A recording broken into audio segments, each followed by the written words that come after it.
go for launch.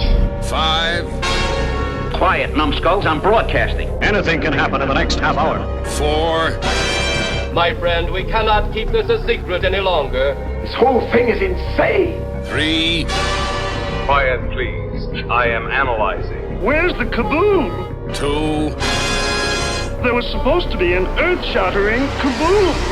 1.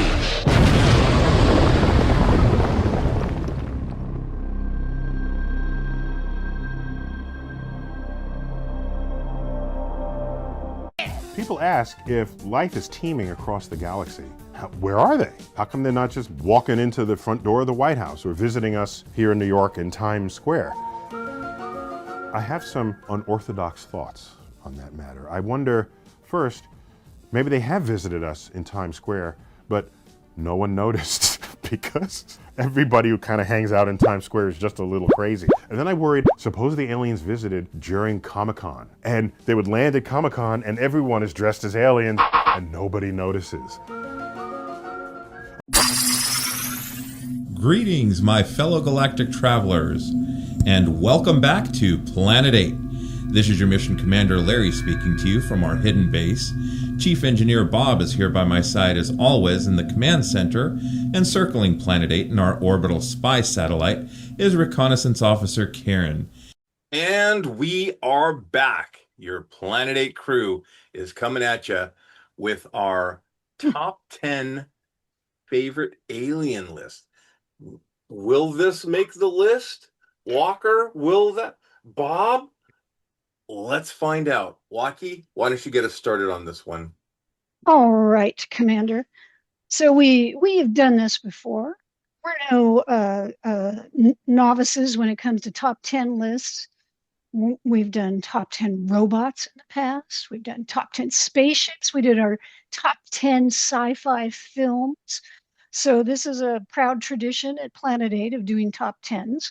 And so, we essentially all go off to our own spaces, put together a top 10 list, and then we come together and through a special method that uses super powerful AI and some special future technology, we combine the lists, we rank everything, and then we put together a single top 10 list. And this time, we were looking at aliens. So it could be an individual alien, it could be a whole species, what have you. But we put together this top 10 list of aliens for everyone's consideration and delight, and we will bring them to you forthwith. So, with no further ado, starting with number 10, we have a tie at number 10. And that is the Canimits from To Serve Man, from that classic Twilight Zone episode, tied with the Pod People from Invasion of the Body Snatchers. All right, guys, what do you got to say about this? Well, those are two totally different aliens, but now the Canimits were definitely on my list. My old buddy, Richard Keel, was the main Canimit that was on the episode.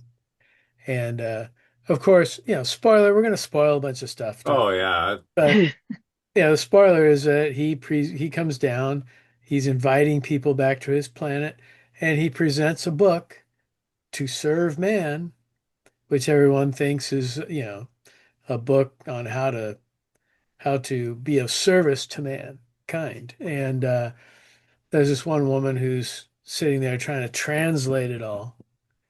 And of course, as he's ushering people up into his spaceship, she comes running out at the end of the episode saying, "It's a cookbook! It's a cookbook!" So, a great Rod Serling twist. But the Canimit himself, pretty kind of typical alien. I mean, he's obviously Richard Keel. He's tall, but he has sort of the round circular head and the recessed eyes and that. And he's got just, I don't know, through the episode, because he doesn't speak. Right. during the A lot of them episode, do. he's just got this look on his face like, it's like this kind of this, I don't know, dopey expression, I guess, is the best way to explain it. But yeah, I always loved it. Always one of my favorite Twilight Zone episodes. So I'm glad that the Canomit, aka Richard Keel, made it in at least at number 10. No, Uh, absolutely. It's a classic episode. yeah. Like Bob said, that look, in film and television, there are pensive looks, there are fearful looks, and just this kind of like he almost looked through the person. There's just this like Mhm. really scared me as a kid. Um, and I don't know who did the voice. I think it was Freese, the Haunted Oh, Paul Mansion. Frees. I think it was Paul Yeah. Freese. Yeah, Might have been. a very distinct. Paul Frees, he did voices for so many things Oh back then. man. Yeah. He was Boris Badenoff on Rocky and Bullwinkle. He was the Burgermeister Meisterburger on the Christmas special. Yeah. He did a lot of trailers as well. The voice on, narration on trailers, but yeah, he did a lot. And that's the fun part of it. You kind of watch these things and you're like, that sounds familiar. I know That that sounds like voice. Paul Frees. Do you Yeah. know what Paul Frees's only on-screen credit was in a movie? I I, think I know. Is it, what do you think it was, Walker? I think it was The Thing. No. No, it wasn't. War of the Worlds. Oh, the Ah, words. Yeah. He had Two an on-screen demerits. credit as I think he was a reporter walking around with a tape recorder. But Ah. yeah, Paul Frees. So now anyways, see, back to no, that was a great, Animate. because you viewers or listeners, and if you're not viewing, go to our YouTube channel, like, subscribe, comment, and share. But will those aliens be part of our list? I don't know. Before we leave number 10, Pod People from Invasion of the Body Snatchers was one of my picks. And it's not the pods that really like freaked me out. Pad. Even in the original 1957 version, it was eerie. You're dealing with people who look like your friends, neighbors, and relatives, but they're not. And with the original, there was some people growing out of the pods, and they take a pitchfork. There was like bubbles as they're forming, and they would stab them with the pitchforks, and you couldn't fall asleep because when you fell asleep, they'd come and they'd get you and put a pod person in your place. Now, the 19 was it 79 guys? I think the 78, I think. 78 Yeah. with Donald Sutherland, and just that final, spoiler alert, final scene when he does Mhm. that point, just like wow. The best part of that though is he does that sound and then Veronica Cartwright screams right after that. So it kind of like one leads into the other. Mhm. What I heard, we went to the Martins, Jenny and Chad and Jazz and I went to this screening in Berkeley, and God, I can't think of the name of he was either the producer or the director, and he said they didn't tell her that Donald was, a pod person, and so that scream is a real scream. Well, that was well, they also didn't tell her or the rest of the cast when the alien chestburster came out. That was a surprise to the whole cast when that happened. No wonder the Yeah. poor So she woman got doesn't hit act twice anymore. with that. Oh, there you go. But yeah, no, that She's scene had a was lot of filmed screams. in the front of San Francisco City Hall. Yep, So very true. And again, the thing is it wasn't like an ugly, it was us. yeah. That was a scary thing for me. Anyway, And Well, Walker, I was going to put that on my list, but then I was thinking, well, are the pods the aliens, or what exactly are the aliens in that movie? see, I thought the aliens were the person that they take over, or But I become was thinking, I think the pods or the spores or whatever were right. the alien, and they were taking over bodies, or creating the. So I don't know. It was a little Create a whole new too. body. It Yeah. wasn't like, ooh, here's the alien right here. This is the alien. So that's the only reason it didn't make my list. Even though I love basically all three incarnations of the movies, and we do have an episode on all the Dedicated, right? Yes, we covered Invasion of the that Body too. Snatcher movies. So you can go back and check that out. But no, Very it's good. definitely cool. And let me see, Walkie, you want to, okay, so 10, you want to take us into our number 9? Number 9, Number nine, we have a number nine, strange visitor number from nine. another world. It's Superman. Yes. Sometimes because Superman looks like all of us, we kind of forget he's an alien, but he Excuse actually me, Walker. is an Do you alien mean to tell me Kal-El is from a distant planet Krypton? from an entirely different world. And just by Where oh, did Larry go? Uh, yeah, I had Superman on my list um, because, well, one, I'm a comics fan, but also, Superman's appeared in all sorts of films from 1948 to current day.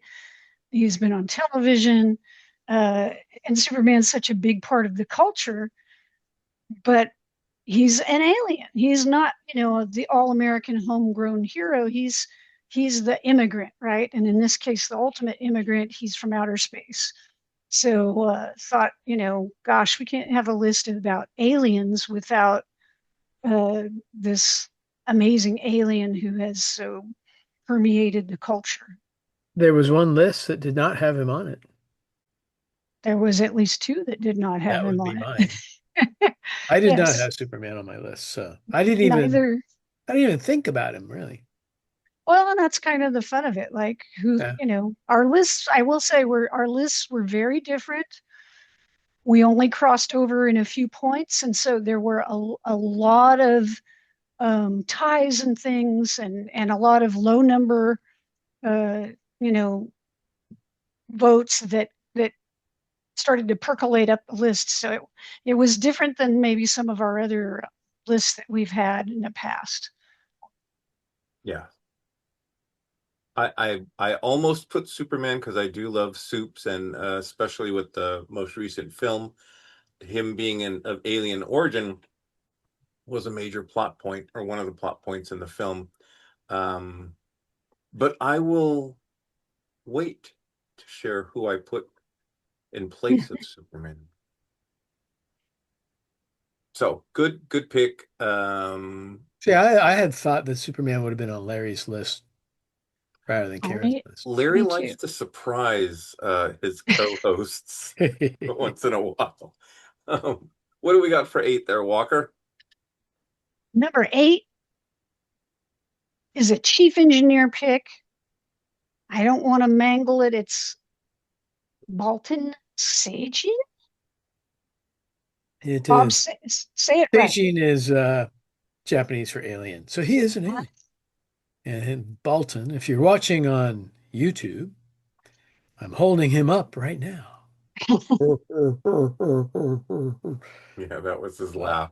I His love laugh, his laugh actually came from Matango, also known as the Attack of the Mushroom People. that. And that's they repurposed it from that. Oh But God, you're right. I never yeah. put 2 and 2 together. So Bolton came to Earth in the second episode of Ultraman. They appeared in a subsequent episode as well, but the origin story was that they came to Earth, the entire population of planet Bolton came to Earth in a spaceship because they were all microbic size of microbes, except for one who was like Ultraman size, huge. But um, is basically the episode is played comedically to a point, where Ide or Ito, depending on if you're watching Japanese or English, um, he's developed this alien language, so he thinks he can go and talk and negotiate with them. But yeah, as he goes into this warehouse where they're hiding, yeah, you see Balton, and then suddenly he moves across the screen with multiple coming out behind him, and a lot of illusions and things. And Ito gets totally freaked out, and it's up to Hayata, who becomes Ultraman, to basically talk to them. But they eventually use Arashi to talk in English or Japanese, whichever you're watching, saying that their planet is dying out, and they want to take over Earth, so their 1 billion population can live on Earth. Hayata says, you're allowed to live here and abide by our rules, but no, they want to just take over. So, of course, at the end, it's up to Ultraman to come out and defeat Balton. Now, there was a book in Japan that looked at a lot of political ramifications and things of different episodes of Ultraman. Well, at the end of this one, he defeats the main Balton, but he also flies after the ship and destroys the ship. So basically, he wiped out an entire race. That's not good. So that was, like I say, brought up in a book years, decades later. But no, I always enjoyed Balton. Tol Narita, who did a lot of aliens for Ultraman. In fact, he was one who designed Ultraman himself. He designed Balton. I always really liked the design. I loved the alien. The big claws were always cool. I probably won't show you on YouTube, but I do have a tattoo on my left leg of Ultraman and Balton. So uh, maybe someday, if you see me out in the wild, ask and I'll roll up my pant leg and show you. But uh, so yeah, Balton was always well. So I think I put it like number 2 on my list, which is probably why it even made this list. You're correct. But yeah, no, it's very cool. If you're watching, there is a 4K release of Ultraman coming out later this year, and the original series. And it does have an English dub. Unfortunately, it's not the original English dub, it's an all new dub. So, get online, find Alliance Entertainment, formerly Mill Creek, and express your frustrations that they're not putting out the original. So, anyway, that was my pick that luckily made the list. Alrighty. Moving right along. Number 7. We got At one. number seven, Seven. we have one that was on both my list, Larry's list. It's John Carpenter's The Thing. Oh, I didn't put it down, but yeah. Yeah. So Again, I love it. We did episode on all the iterations of The Thing, but yeah, for whatever reason, it didn't hit my list because I was thinking of like physical aliens, and like the pod people, The Thing wasn't like, well, in the original movie you got James Arness, right? Mm-hmm. But yeah, I mean, like in the '80s film, which is kind of the classic of the classics, it's more of a who done it or who is it, and you don't really see like an alien carrot guy standing there or whatever. well, I don't know. I think of a lot of the scenes, just the fact that this thing was able to, turn into different creatures, but at other points in time, it turns into like an amalgam of creatures, or like when they go to start the guy's heart, it's like, it turns into like these huge teeth that just chomp off his hands and stuff. I mean, it was like such a nightmarish thing. Thing. So yeah, it made a strong impression on my mind. So it had to be included. I don't know. What do you think, Blair? Yeah, I realized they were making a horror. It was kind of a horror movie. It was more suspense for me. And then, those moments when the thing manifests. But it started out very smart. It was a wolf, or was it a dog? Dog. Dog, and left the other encampment and came. Then, it was this innocent. They had dogs at their camp. So that told us that the thing was intelligent. And then, it wants to copy one of the humans because it suited its purpose. But then there were many things we come to find out that it's not just one. And, in the scene when they're trying to give him the, cardiac arrest, the paddles, and it turns into this huge, like, alien jaw thing. And chomps off the guy's hands and his arms. And then the crab head when it dropped off, and it was just at that point all bets are off. And like Bob said, we did cover another podcast. We covered multiple versions of the film, so check No, that out. I think I mentioned this in the podcast that we did, but the one scene that always gets me, even though I know it's coming and I know the exact moment it's coming, God damn it, it still gets me, is when they're testing the blood with the Mm-hmm. wire. And it's like they finally get to the one, not being a Petri dish or whatever, that has the alien blood in it. And they hit it there and it just, boom, the alien comes out. I swear to God, I jump every time, even though I know it's going to happen. Um, damn you, Carpenter. But Beautifully filmed, beautifully set up, and like you said, Bob, doesn't matter how many times you watch the film, the music, the scenery, the actors, it's just perfection. Yeah. Such a great movie. Absolutely. Walkie, what do you got next for us? Well, for number 6, we're going back to Bob with his number one pick. It was of course, yes.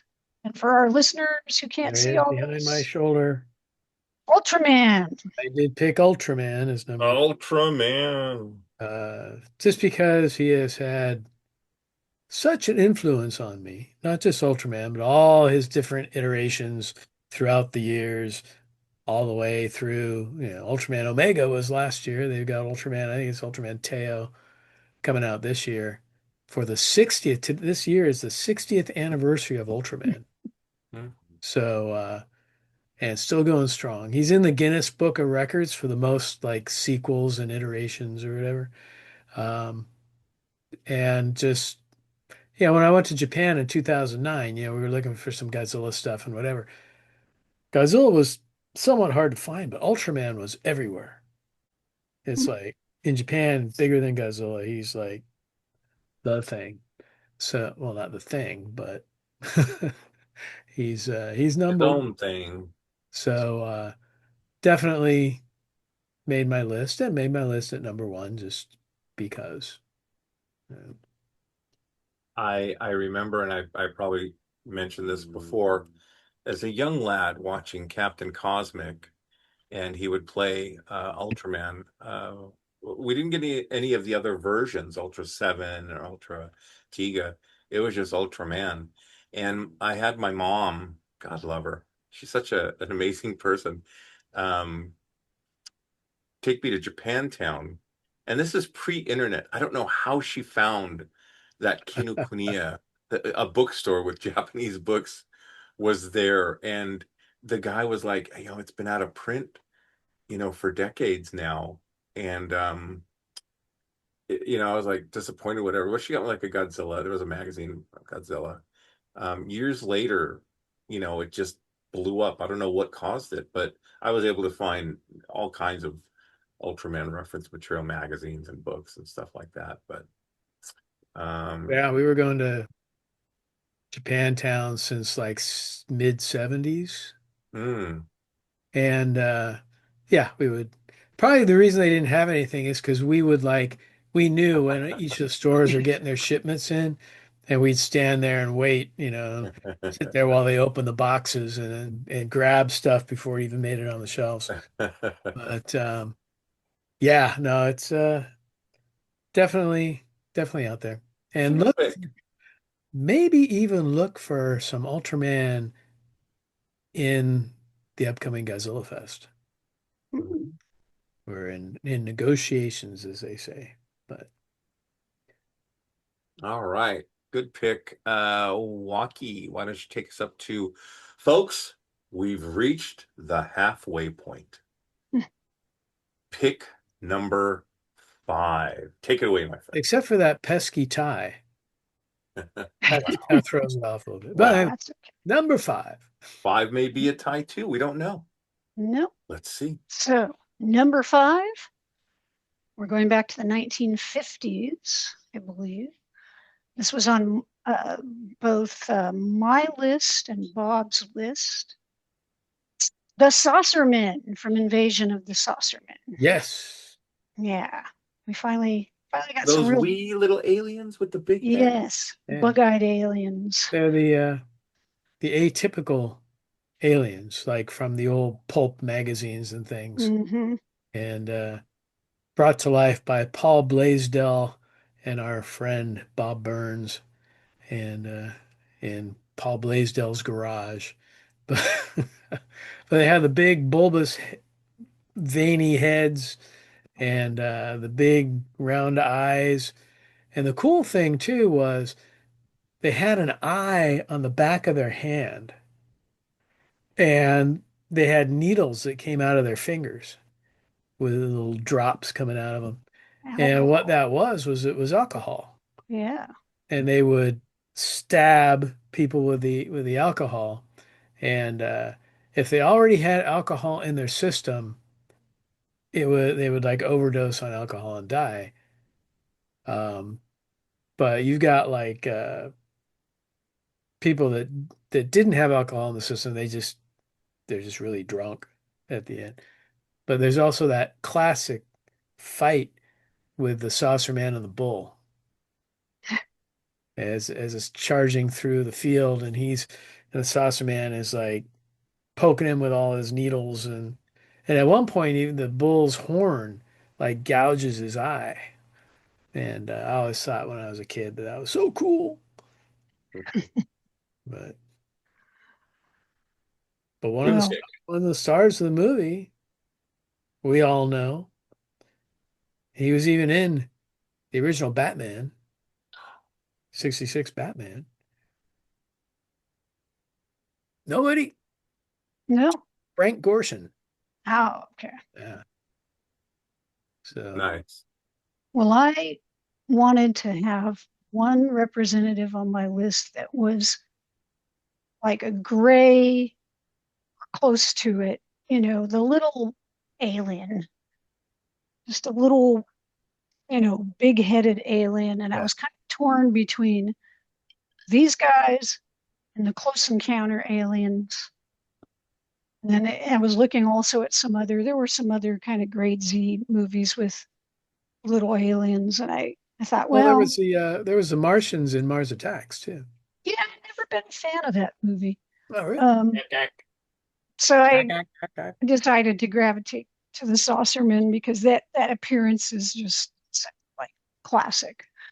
But yeah, also it goes back to like Bob was saying from like the pulps and stuff. You would always see kind of these little, you know, tiny characters with the big heads and the big eyes and stuff. So it's just a really, um, classic alien look, however you want to slice it. And it's got a great soundtrack too. But we also have Yeah, I remember that bull scene. Did they put the camera on the bull? Was that what it was? And it kind of, They must have, because it was like charging through the field, and the alien was just kind of like bouncing on top of it. And yeah. Yeah. I haven't seen it for a while, yeah, me but neither.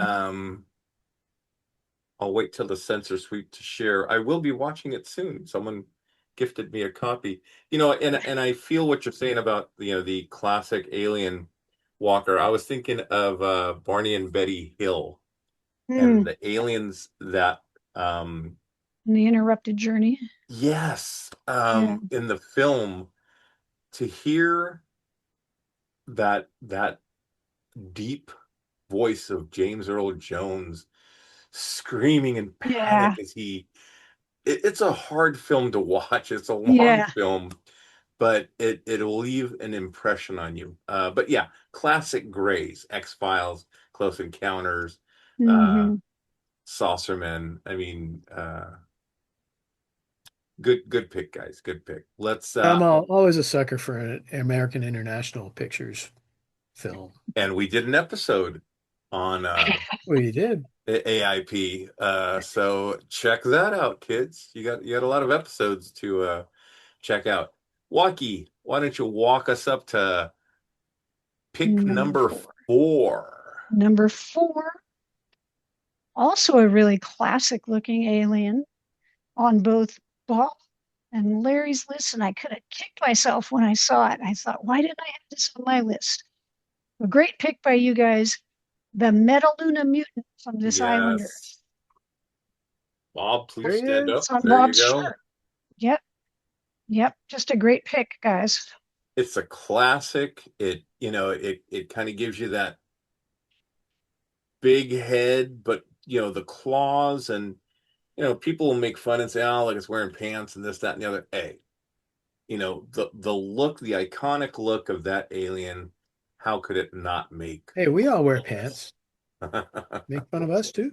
But Yeah. Maybe who not knows right what, now, who knows but what I an usually has do. under his pants. But yeah, no, definitely it's a cool. Plus, like, not only did he have the claws, but the arms were extended. Yeah. So he had these really long arms with the claws, and his feet had claws as well. Mm-hmm. And yeah, he doesn't appear for long in that movie, but just the scene he's in is just such an impact, in the film. This stands out. Absolutely. Iconic look, in my opinion. Not to take away from the Saucermen. The needles and stuff, that's iconic as well. I do have a Saucerman t-shirt somewhere downstairs, but I opted for the Metaluna Mutant shirt from Super 7. So No, Great it's pick. just it's a great looking character as well. The way that whole design came together. plus it's from Universal. Mm-hmm. Now I'm surprised that they never include the Metaluna Mutant as part of the Universal Monsters Well, gallery. they 'Cause they- sort of They tried include to, Creature, but when they put out like some of the figures and stuff years back, they sort of tried to include Metaluna Mutant and the Mole People, the Creature as sort of like the second class of monsters, the 50s monsters, but I don't think it's really caught on with people to think of it that way. But the second yeah, wave. you could make that argument. Absolutely. Well, yeah, and plus, the movies, Frankenstein, Wolfman, Mummy, Creature, and all that are seen a lot more, whether it's on TV or in their Blu-ray and DVD box sets and things. They don't usually include the Mole People and the Metaluna Mutant. Maybe because they're only each in one movie, but I was going to say, yeah, they don't have all the sequels either. Those films all have like sequels, and then they seem to have sort of a shared universe thing going on. Whereas, those other more sci-fi, it's like atomic age horror, right? I think that's what some people like to call it. They don't really have that kind of shared universe or sequels or anything. It's So interesting. We should do an episode on what constitutes a monster versus an alien menace or a mutant, or why does one not necessarily, right. is the Metaluna mutant as evil as Dracula? I mean, We have aliens on our list who are, uh, good, beneficial, but a lot of them, are not. So, it just depends, right? Who Yeah, you select for your list. true. But anyway, that's for another discussion. Let's continue with this list with numero tres. So now we're at the real nitty gritty, the top Top three. three. Yes. And at number three, we kind of combined here a couple of things from my list and Larry's list. I had Mr. Spock, Larry had Vulcans. So we have Mr. Spock and the Vulcans from Star Trek. So bringing together this whole, idea of, from Star Trek, from Roddenberry, all the writers who contributed over the years, from DC Fontana, Gene Coon, et cetera, these characters that we enjoyed so much. And then, yeah, even in the later series, right? So, of course, Mr. Spock, who I have on my shirt tonight, has always been one of my favorite characters in science fiction because of all of his traits. He was always very, calm and cool and precise, but you knew underneath it all, he had all these, strong emotions. And then, Larry, why don't you say why the Vulcans appealed to you? It's just the iconic, being as big a fans as we are of Star Trek. We were talking beforehand. Bob's like, well, I almost put the Gorn, and I thought to put the Gorn too. Um, Yeah, that's the only Star Trek thing I considered. I didn't. yeah, I think they're iconic. I don't think, even if you're not a Star Trek fan, I think you know what a Vulcan or the ears, Mm-hmm. a race of aliens or a race of people that devote themselves to logic. What a fascinating and interesting concept and to think about, and here's Spock, who was half human and half Vulcan. And there have been, I think Strange New Worlds, we touched on the Right. episode where they were, turned into Vulcans for 24 hours or something like that. It's like, they kind of missed what it is to be Vulcan. His father, Sarek, married a human. Just all these stories throughout Star Trek, not just the original series, but into Next Generation, Deep Space Nine, and so forth. But yeah, very, very fun characters to watch throughout, Trek. Well, I think one of the things about a character like Spock, but also Superman to some degree, and some of these other aliens too, is um, they help us. They give us a window on ourselves too, right? They allow us to see ourselves in a different way because the characters are a little bit outside of everything else. So they sort of look at us and kind of, allow us to see like, oh, your behavior. Why do you do this? Why do you do that? Why do you think this On way? the outside looking in. Right. It allows a little commentary on things, which is, of course, really useful in a lot of sci-fi shows. And look, in original Star Trek, and we'll cut it short because Bob's like, Star Bob's like, Star Trek. Trek again? Jeez. The banter between logic and emotion. So it was Kirk or Spock and McCoy. Kirk had a lot of great scenes too, but I loved the banter between Spock and McCoy, and the love and respect that grew, over the years between those two characters. And how do you know how bright the light is unless you've gone through the darkness? How logical is someone, and how emotional is someone? Will unless they vibe off of each other like those two did. But enough about that. Yeah, I don't want people to think that like I hate Star Trek. No. I was very relieved at the lack of Star Trek on this list, but uh, I like Star Trek to a point. And I like the original series. I like Next Generation. they kind of lost me after that. Yeah, I enjoy some of the new stuff, um, but yeah, I mean, there were so many aliens on Star Trek that could have been on this list. Hmm. Like I said, I even almost put the Gorn on there, but That would have been a good it's pick. yeah, Tholians or Orions or whatever, Tellarites, blah blah blah. There's so many that popped up during Star Trek that yeah, that, Cool. nice to see it wasn't a whole list of Andorians and everything else. So. Well, maybe we should do a top 10 Star Trek alien. Oh! Okay, never mind. Um, okay, Walkie, why don't you take us up to number 2 Number on our 2, and top I'm 10 wondering, Planet 8 aliens? perhaps listeners or viewers may be able to guess what number 1 and 2 are. Who knows? We'll see. Yeah, let's take a second now and think, Think about it. what could these be? What could be number 1 and 2 on this list? Because of No it? hints. No hints, Larry. But just think, what are you guessing we might pick for number 1 and number 2? All right. So we'll go ahead and Number reveal two. number 2 on our top 10 list. And this was on all 4 ballots.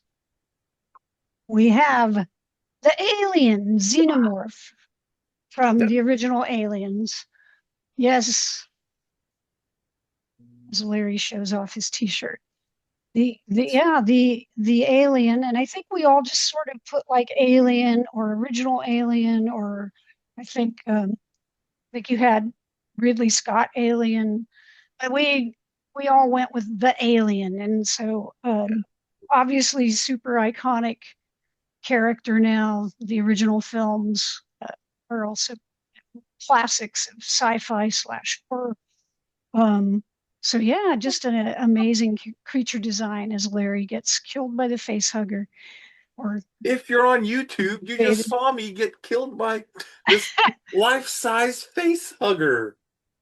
Wow, this thing's pretty. I never really. Sorry, Bob. No, that's fine. No, I was just gonna say, I think, forget like all the sequels. Just Alien and Aliens are kind of the perfect pair because they didn't just continue things, they did something totally different. So you had Alien, which was more, where is he? He's on the ship, he could pop up anywhere, so like almost like a mystery with a horror element. And then you had Aliens, which was like space marines shooting up aliens and big battles and whatever. So it was like, sort of a, I don't want to say slow moving because it goes at a good pace, but a slower moving original versus suspense. slam bam action sequel. Mm-hmm. So Right. taking the two of them together is just kind of I think one of the perfect pairings in cinema, basically. Yeah, I agree with you, Bob, and I think it was brilliant the direction that James Cameron took. I won't even call it a sequel. I think Aliens is its own, movie in that franchise, and like Walker said, that first Alien film was like suspense and horror. The horror element being the alien and the face hugger and all the gore and stuff that was involved, but the suspense was, why are those chains rattling? What is the cat hissing at? And that water that kept dripping. There's all the Water everywhere. right things to draw your attention away from. And look, I don't know what the effects budget was, but if they had more than one alien suit, I don't know, but they used it, so well, jumping out at you, at certain times, or you know, you just see the tail, stabbing someone. It's just great. Yeah. And the aliens, the second movie was suspense, action, adventure. You had Marines, you had a kid in peril, you had this corporate, jerk that was putting profit ahead of Mhm. people. I was just like, oh, That's the thing. I think those two films, they were very different stories and genres, but they still knew how to use that creature effectively. I think one of my problems with like Alien Earth is like you just got the creature running around in the sunlight lit up. It's like, no, that I don't want to see this suit, like every inch of this suit, or maybe now CGI, whatever. no. It's not effective that way. It's like, and it's not especially convincing that way. But when you have that creature, like you're saying, Larry, inside the confines of the spaceship, and like what's making the chains rattle, or what's that over in the corner, or like in Aliens, even then, like, oh my God, the scene where they pop open the ceiling and there's all these, crawling towards you. You never see them like totally standing straight up or well lit. They're always kind Right. of obscured so that your brain is filling in the details, right? And that's what really made those aliens so effective. Is yeah, they are creepy looking, but you never see like totally see them. You only get like 10 seconds, 5 seconds, 15 Yeah, seconds worth. And the lighting, like you said, Walker, like with Jaws, I mean, you never saw the shark, more than like how many, like 30 seconds at a pop. I mean, and it just works. Your imagination fills in the blanks. And Well, I think that was kind of a necessity because yeah, it Bruce didn't work. was just like oh. spurting oil everywhere. They could only get him like a few seconds here and there before he like, his head would fall off or whatever. But they I think they oh, with go ahead, Bob. Alien, there's been so many sequels and so many movies, and now you get to Alien Earth, and it's like, well, I think, they're a product of their own overusage maybe, but Yeah, it's like we all know what they look like, so why bother hiding them? Let's let them run around and show them what they're doing and everything. So, just uh, doesn't look good. yeah, everybody has action figures. Everybody has had the Kenner toy. It's like, yeah, everybody knows every inch of the alien. So, what made the first movie so effective in the second film of hiding him, he only jumps out here and there, quick glimpses, is kind of lost as more and more sequels came out. That's why the Yeah, two are the best, and the rest are just the rest.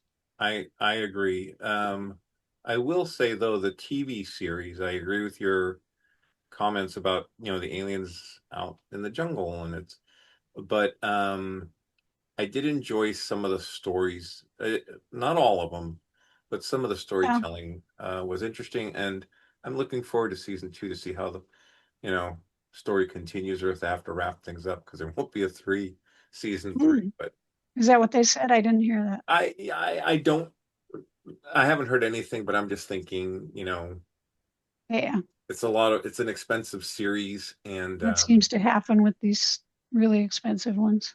right. I don't know what their contracts, if it was a, 3-season deal.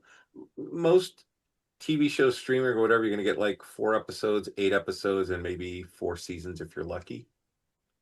But we'll see. All Well, right. my friends, I think it's that time. I do indeed. Da-da-da. And guys, let me tell you, this may delight you. This may surprise you. Let's find out, and let us know in the comments on Facebook. Or I mean, yeah, Facebook and YouTube. Take it away, Okay. Walker. All right.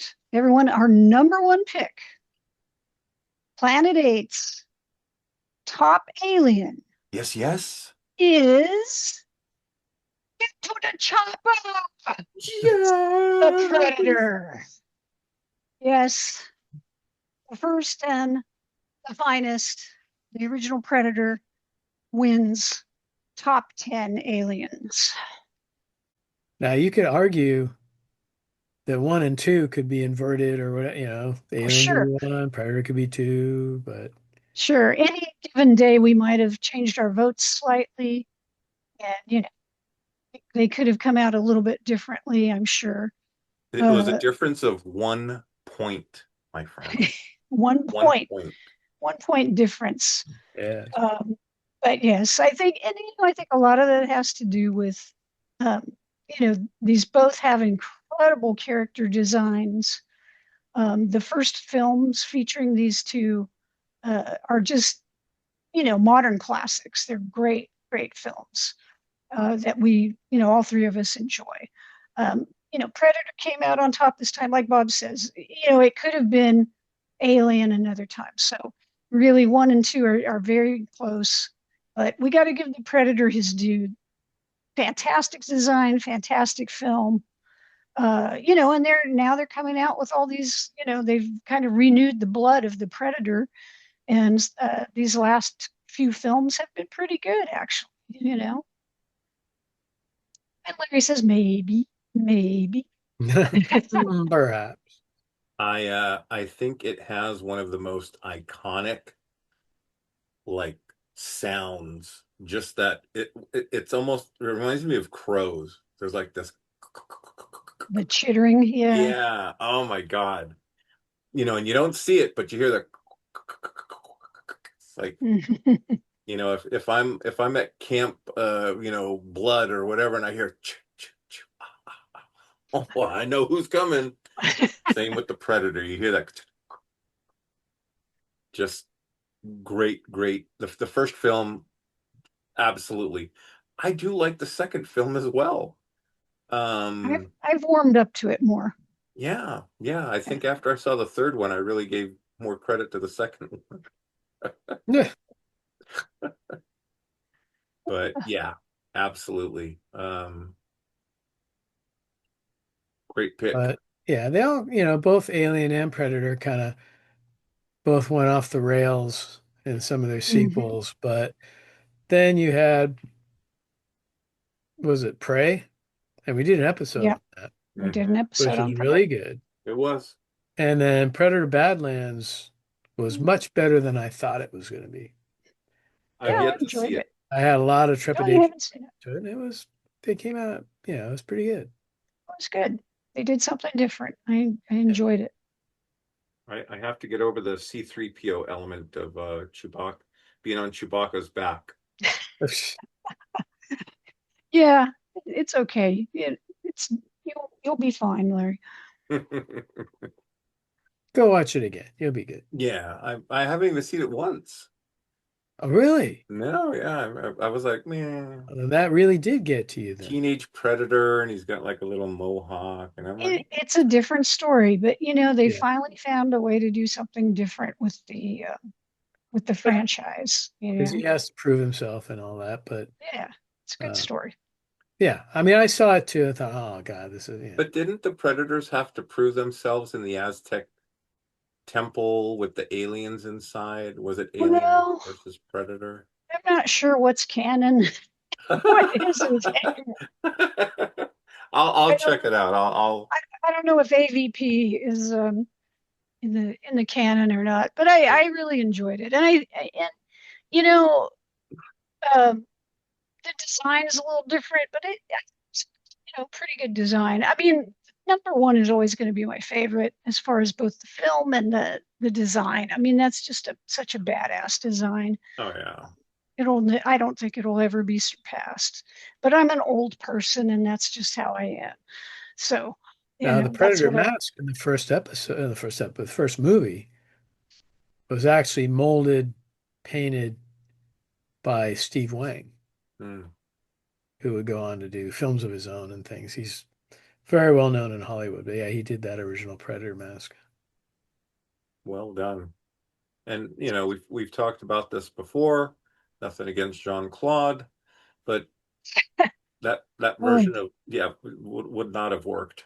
The little jumping bean kind of Predator that he was going to be shorter than Arnold. Yeah, I don't think that was going to work. It would be interesting to, in an alternate universe, that's the choice that they went with to watch that film. I don't think we would be talking about that version. He'll be out there doing that Van Damme dance that he does. Yeah. Well, my friends, listeners, what do you think of our top 10 picks? Why don't you go ahead and, like I say, comment, YouTube, and you could put some comments out on Facebook as well. Let Well, us know what what you did we think. Let leave us off the know. list? I mean, my God. Yeah, So many. what is your list? What would you have included? What would you have not included? I'll tell you one thing I was surprised about. Just like you know, when you're talking about Bob, you were glad there wasn't more Star Trek. Well, I was surprised we didn't have any Star Wars. Now, I struggled, excuse me, I struggled with my list. I was torn between putting Yoda or Chewbacca on Hmm. my list, and I wound up putting Yoda. But Yoda didn't make the cut, and you guys didn't have any Star Wars on your Yeah. list. So I'm curious if the listeners would have thrown in Chewbacca or Yoda or somebody else And from Star Wars. no Lost in Space either. I was surprised you didn't have Lost in Space, Bob. Like the green Venusian girl. Dr. Smith. Pretty, pretty Dr. Smith. Yeah. But no, there were plenty on Lost in Space that could have made it on there. There And were a lot of Outer Limits aliens too. yeah. I you know, I In Twilight Zone in addition to the Kamenites. right.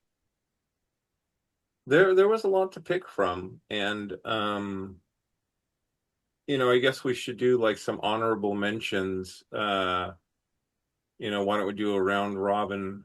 Bob, what are one or two honorable mentions that didn't make it on our top 10, but Well, I think I put them at number 10, which was probably not high enough to eke them onto the list, but that was Kang and Kodos from The Simpsons yeah, that have appeared in every Treehouse of Horror episode. Um, I thought, oh yeah, I got to put Kang and Kodos on there. that would have been a good pick. Walker. I had Klaatu from The Day the Earth Stood Still. I thought, that's a good Yeah. 1950s alien coming to warn us about the dangers of nuclear power. That's a good one. I did not pick Superman, but I did put down the Martian Manhunter, another DC Mhm. character that I enjoy, and he's able to morph into different people. Um, I was and gonna say movies and TV, but he was on Supergirl on the CW. he was on Supergirl. He was like the head of Mhm. the division Yeah. agents that they had. I can't think of the Yeah, name of the, It was kind of a but DEA type he's organization, yeah, but he's been in animation a lot. he's been in animation a lot too. So, you got another one for us, Bob? oh God. Well, I mean, I could rattle off Ultraman aliens for hours, but um, I was actually thinking of putting Terror from Beyond Space on there. Yeah, I had that on my list. I think Larry had it. Did you have it on your list too? I had it, but it was number 9. So, Yeah. Yeah.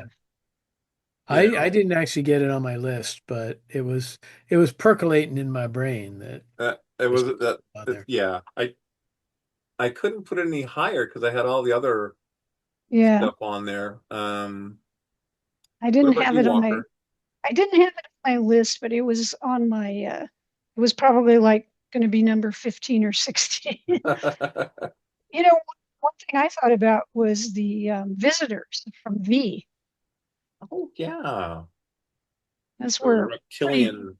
yeah, they were a They pretty ate big the deal mice. when we were kids, they were kind of a popular thing. Um, just to kind of tickle Bob, I put the Tribbles on my list. That would have been a good one. What about Oh, the the invaders. Yeah. Invaders? I know I was thinking about that too. Yeah, I considered it. That was one of our bigger episodes. Yeah, Surprisingly, yes. Yeah. and Chewie would have been like 11 or 12 had we had a top 12, but I just, there were other Yeah.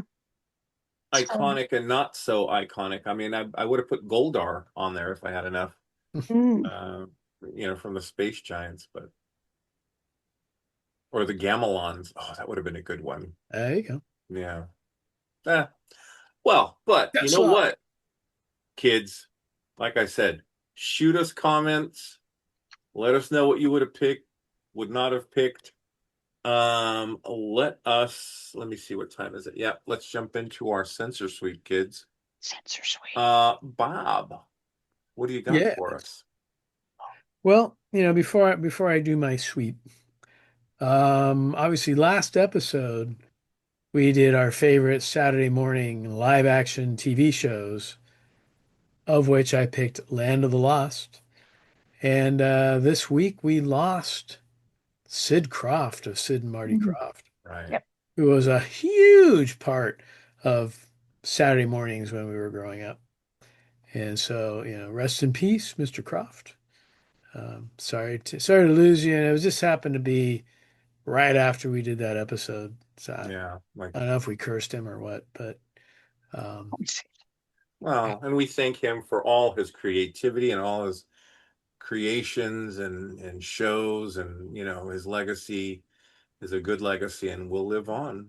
whether it was Land of the Lost or H.R. Puffin stuff or Sigmund and the Sea Monsters or Liddsville or any other things that he did.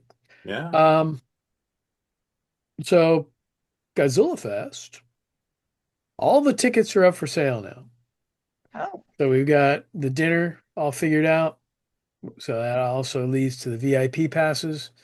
And if you've already gone on and ordered day tickets or weekend tickets, you can upgrade to the VIP package just by going on our website, calling the number that's on there, and just paying the difference. So you didn't lose out on anything by ordering early. And early bird pricing goes until the end of May. So June 1st, prices go up. So if you're thinking of coming out, order now. Speaking of Godzilla, I was in Barnes and Noble the other day and I found this bust of Godzilla from Godzilla minus one, and he actually comes off the base. The base down there. So there he is. Looks pretty cool. Up there. And Get on YouTube, kids. The funny thing was, I saw it in a pretty good sized box. So I thought, oh, what the heck? I'm going to grab that. So I go up to the counter at Barnes and Noble, and the woman that was behind the register, she goes, "Oh, you're going to buy it."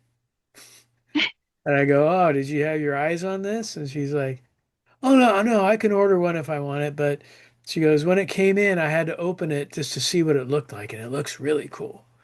I'm like, "Oh, okay, great." We were talking, and she said, "Oh, I've got another one in the back if you want to see it." I'm like, "Well, what is it?" She goes, "Well, it's a full body." And she went back, and it was another Bandai, but it was from Shin Godzilla.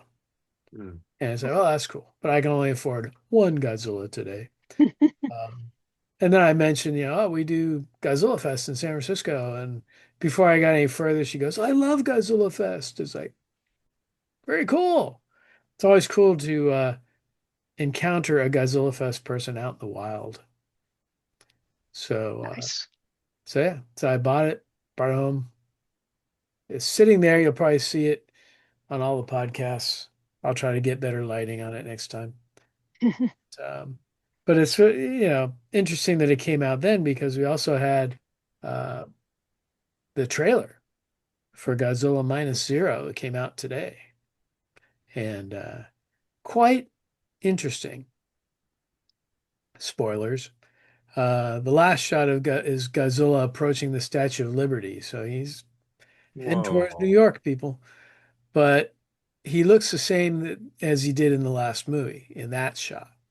But there's other scenes where he's coming out of the water and he's grown like, the fins on his back, but they're on his shoulders and they're bigger. And so there's either some kind of metamorphosis going on, or there's two Godzillas maybe, but we'll have to see What? what happens. There was an aborted Could movie there back be in such the a early thing? 80s called Godzilla versus Godzilla, which was kind of, there was supposed to be two. So I don't know if they grabbed that idea. That's All just up to crazy. Yamazaki, and he's not saying, but it looks pretty cool. There's also kind of a, people are calling it like an anti-gravity scene, but it's like all buildings and debris that are like up in the air. And Shikishima, who was in the last movie, is flying his plane through all the debris, and people are wondering, ooh, what could that be? Does Godzilla have a new power, or is there something else going on? Another monster? Who knows? So uh, we'll see as Hmm. more trailers and things come out. Somebody was mentioning Space Godzilla, but Space Godzilla is going to be he's going to be the main villain in Godzilla X Kong Supernova. So I doubt they'll put him in uh, -0 as well as that. So probably someone or something else. We shall see. Dun, dun, dun. Hmm. Very well, my friend. Waki. Well, recently I'm a member of the La La Land I don't know what subscriber list, whatever. Right. La La Land being, this fantastic store that has all kinds of great soundtracks and stuff. And they also sometimes send out an alert for another seller of CDs, Film Score Monthly. And Film Score Monthly, they'll send this crazy like Excel sheet, and you go through it and you find the CDs you're interested in. And I got three nice CDs. Film Score Monthly, actually about a month ago. First one being Logan's Run. So it's Jerry Goldsmith score for Logan's Run, which is actually really good. You don't necessarily always think about the music in Logan's Run, but it's actually pretty good. And then Conan the Barbarian, I got that very one. That's good. good Basil Polidor's score. And then this one, just because I didn't have it and I kind of wanted to fill out the collection, the Star Trek 6 Shit. soundtrack, which to me always sounded a little bit like it had a little kind of Russian sounding, heavy, dark kind of sound to it. So picked up some soundtracks recently and listened to those kind of That over and over. very cool. I am fortunate enough, and I know Walker, you know Bill as well. I have a friend Yeah. on the internet, and it's funny because most of my friends, as with the podcast, I know in real life, but I interact with them more online these days than I do in real life. Bill, I've never met face to face, so hi, Bill. I had a digital copy of Star Trek 3. I was asking friends if they, would like the copy, and Bill and I got to talking, and he asked if I wanted some DVDs. He had some extra DVDs, Saucerman being one of them. And I'm like, sure, yeah, that'd be great. He had listened to our live from Planet 8. It's Saturday morning, and God love him, he sends me this wonderful note saying, did not have anything in a bugaloo, so sent the next best thing. Enjoy, my friend Bill. Bill, you're amazing and fantastic. A Liddsville comic book. That's Now, cool. I cannot tell you how elated I was that one, someone's actually watching our podcast on YouTube, and two, he had made mention that he wanted to hear me do the choo-choo train with good and plenty. So good and plenty, good and plenty, good and plenty. Drove my mother crazy for like weeks. She's like, "Aren't you going to open the can? You need it. Good and plenty, good and plenty, good and plenty." But yeah, thank you, Bill. You have some Planet 8 swag coming out your way soon. So Again, thank you very much. I appreciate it. He's a good guy. He is. He's a really good guy. I hope to meet face to face one of these days. And I'm if you sorry. go on TeePublic, go to tpublic/users/Planet 8, and you can get your very own Planet 8 t-shirt or mug or bag or whatever. There's plenty of stuff on there. So you can get your own Planet 8 swag. That is so cool. Um, of course, in the Planet 8 vaults, we have items like this that no longer exist. There's quite a few of those That things. was a Planet 8 button, by the way. That was a Planet 8 button. God, we used to have pins. I don't know what I did with my pin. I think I've got some pins left. Oh, I need a pin from you then. I'll have to go digging. I don't know if Lost I my ever had a pin. It pin. was on my hat. I lost my hat. And this was a nice embroidered hat. I think it's the picture that we use on our, if not our Facebook channel, I know it's on our YouTube channel. Mm. Um, Oh any yeah, we had the hats and the matching shirts. boy, we started going to conventions. We had those little backpacks. You can get TeePublic. You can go on there and you can get Planet 8 hats. They have caps on there. They don't have this anymore because I looked, but I got my Planet 8 laptop bag. Oh, they don't have those anymore? No, I couldn't find them. Oh, geez. I'll have to look. Yeah. Some tiki friends were asking about some swag, so I sent them that way. Anyway, kids, what are you thinking about Daredevil? Oh, so good. So far, so good. Yeah. I'm loving it. I'm really digging it. I need to find time to get back into Monarch season 2. I'm about halfway through now. Yeah. Okay. It's good. Yeah.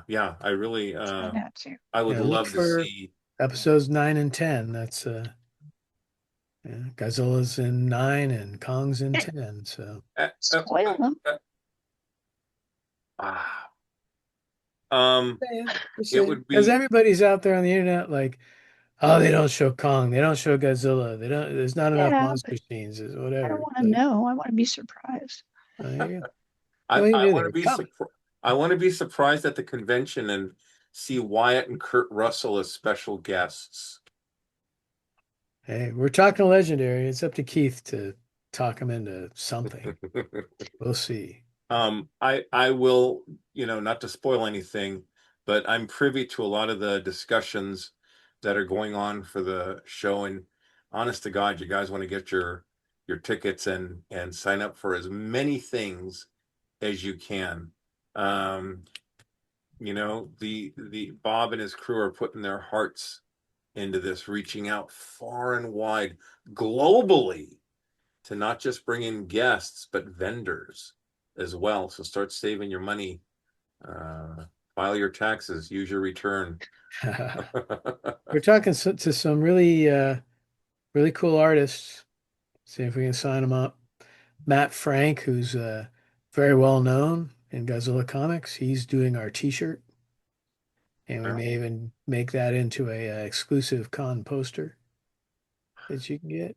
So if you go to Godzillafest.com, click tickets, there is a preview image of the T-shirt or the T-shirt design as far as he has gotten so far, and it's a exactly. cool one.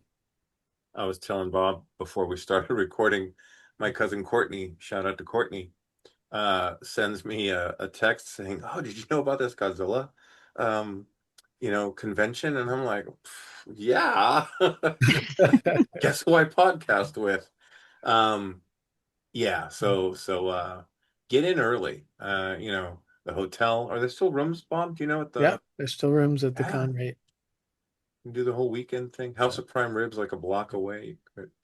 Nice dinner.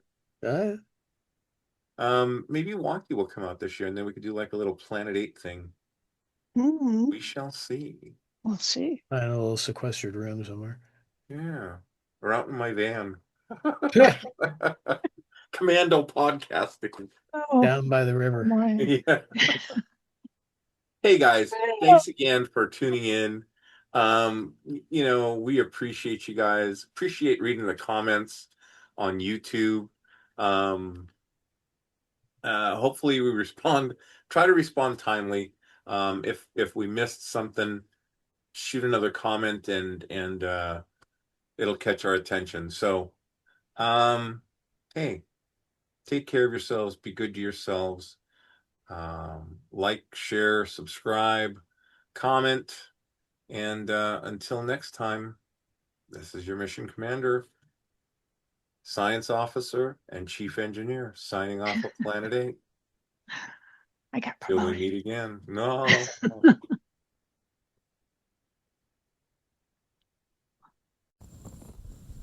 On that note, this will conclude this transmission from Planet 8. We would like to thank all of our intergalactic audience for listening.